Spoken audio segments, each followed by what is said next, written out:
Eyewitness News. The Good Morning Show starts now.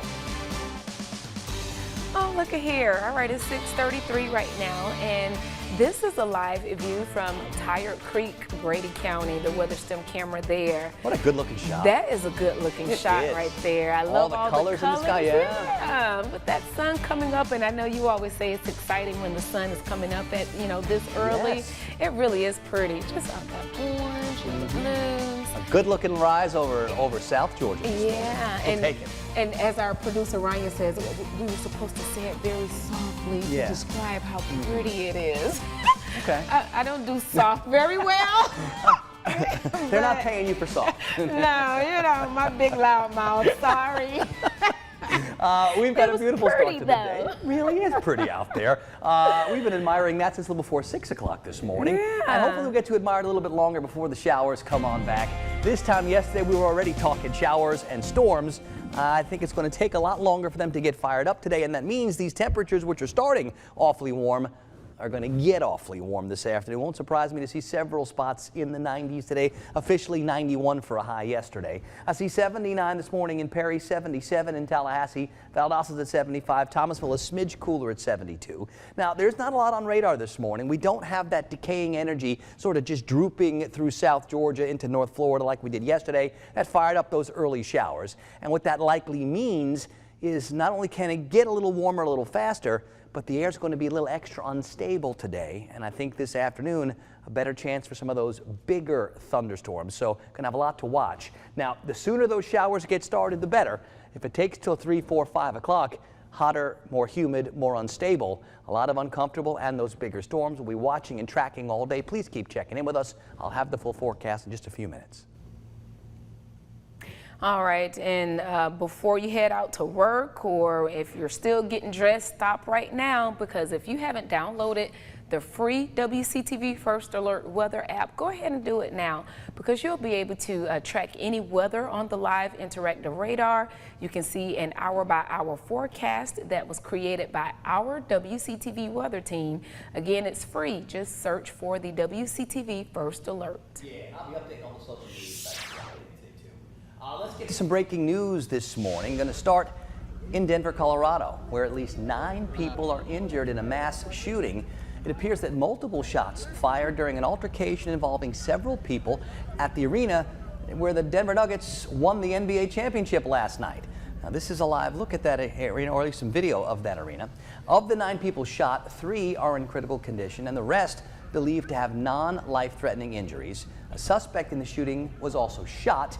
Right now, it's unclear if the shooting was connected to any celebrations in the city. 6:36 now.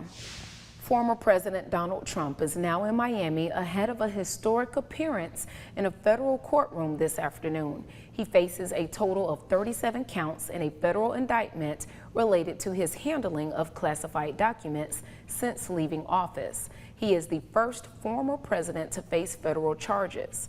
Chris Wynn has the latest from Miami. Former President Donald Trump is now in Miami, just hours away from his Tuesday court appearance. Security preparations increasing Monday, and the police chief says the city is prepared. Make no mistake about it, we're taking this event extremely serious. We know that there is a potential of things taking a turn for the worst. Trump will face a total of 37 criminal charges, the majority for alleged violations of the Espionage Act.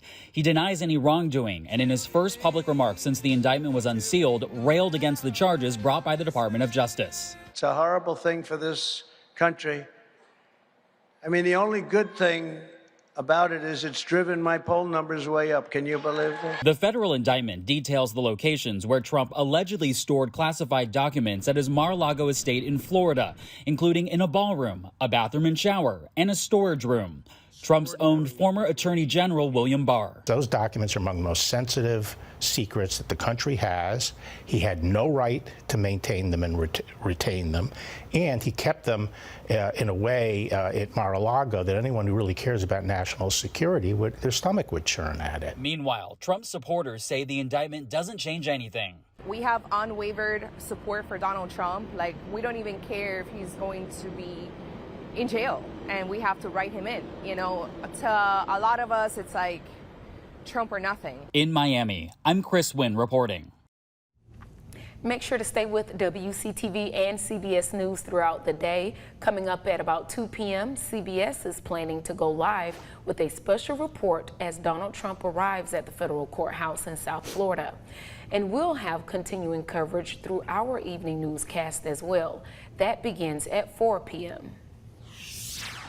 All right, back local now. We're getting a look at police body camera footage from a deadly officer-involved shooting late last month at a popular Tallahassee park. Now, that shooting claiming the life of 25-year-old Asia Fitzgerald. TPD releasing a portion of the body cam footage from the night of May 25th. The video from multiple officers and multiple angles is edited and narrated by the police department. But first, we do want to warn you, portions of the video you're about to see do include strong language and gunfire. Shots fired, shots fired. Shots fired, shots fired, 1024.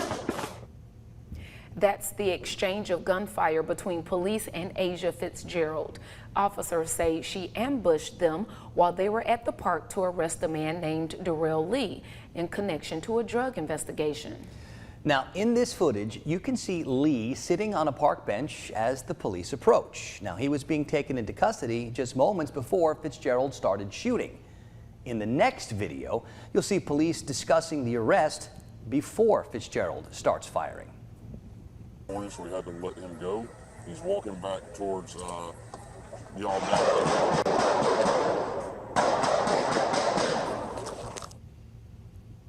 Now, once the initial shots are fired, the video shows officers running towards the gunfire.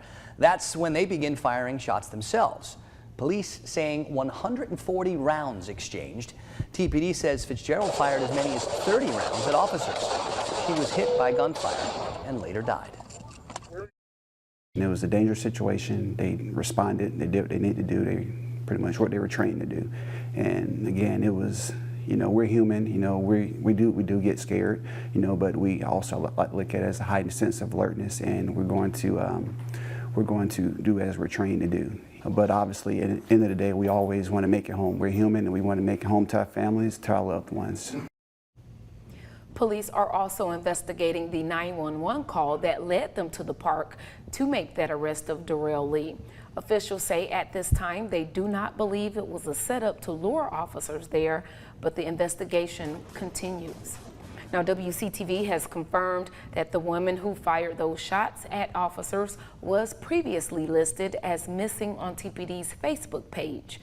A friend reported Asia Fitzgerald missing April 14th, but she was later returned home safely, according to police reports. And it turns out the man who reported her missing is the same man that police detained and released at Tom Brown Park the night of the shootout. And the van that Fitzgerald was living in was towed from Tom Brown Park the next day. Now, it's still not clear if or how the two are connected to Darrell Lee.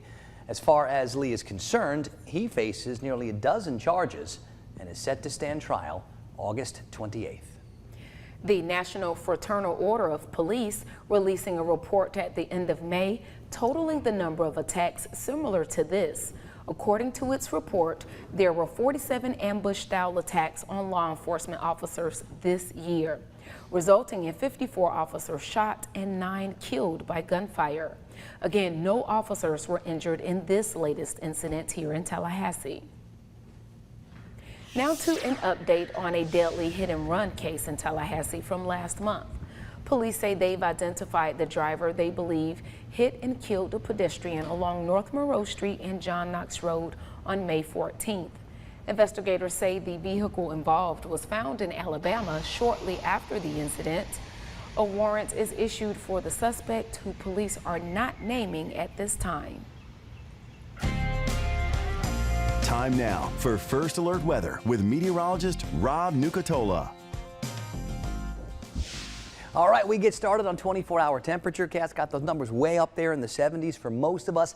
I think a lot of us are going to get up over 90 unless the showers start popping up a little earlier today. But it feels like we're talking middle of the afternoon or later for that to happen. Sooner is better, not only to keep the temperatures down, but to limit the explosiveness of some of those thunderstorms that could be on the dangerous side. On the radar loop over the past few hours, there's not a lot left. A couple of showers tried to hold on past midnight, but they are only able to do so much.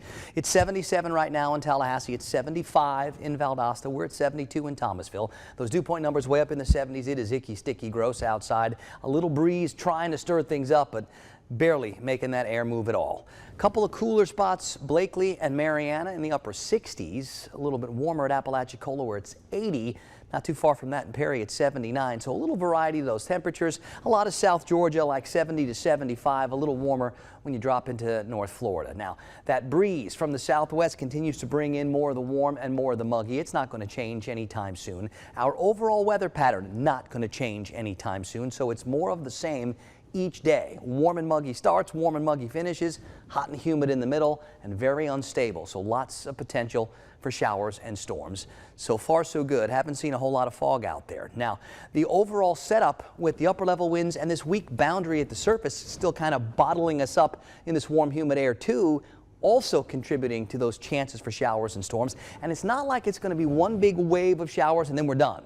These are going to be those pop-up showers that kind of hit and miss where they feel like it. Once they develop, we can then track and see where they're going until the next ones develop. And I think over the next few afternoons, that's what we're going to see. And some of these can linger not just in the afternoons, but into the evenings and even the overnights a little bit too. So a pretty active pattern, a pretty wet pattern, probably going to take us all the way through the end of the week. And I do think a lot of us have a pretty good shot for not just showers and storms, but maybe some of those bigger storms. Today, we've got this slight risk from about the I-10 corridor and north, and that means it's like a 50-50 shot. Just as much of a chance that we do get some of the bigger storms than we don't. Tomorrow, we actually add that next color, that enhanced risk, in some of our far northern and western areas, and that's where we start to expect those more dangerous storms. The one with the stronger wind gusts, the one with the heavier downpours, the one with the frequent lightning, the ones with the larger hail, and maybe even an isolated tornado. I can't rule out any of those individual risks themselves because all those conditions do exist in the atmosphere. So please keep checking in with us. We'll have updates. It's all for later on today. Now, as far as the tropical weather goes, nothing to talk about here. That's the way we like it. Nice and quiet on the Atlantic side, the Gulf side, and through the Caribbean. On the Gulf today, close to home, those breezes out of the southwest maybe up to like 16 or 18 knots, and the seas up to like 3 or 4 feet.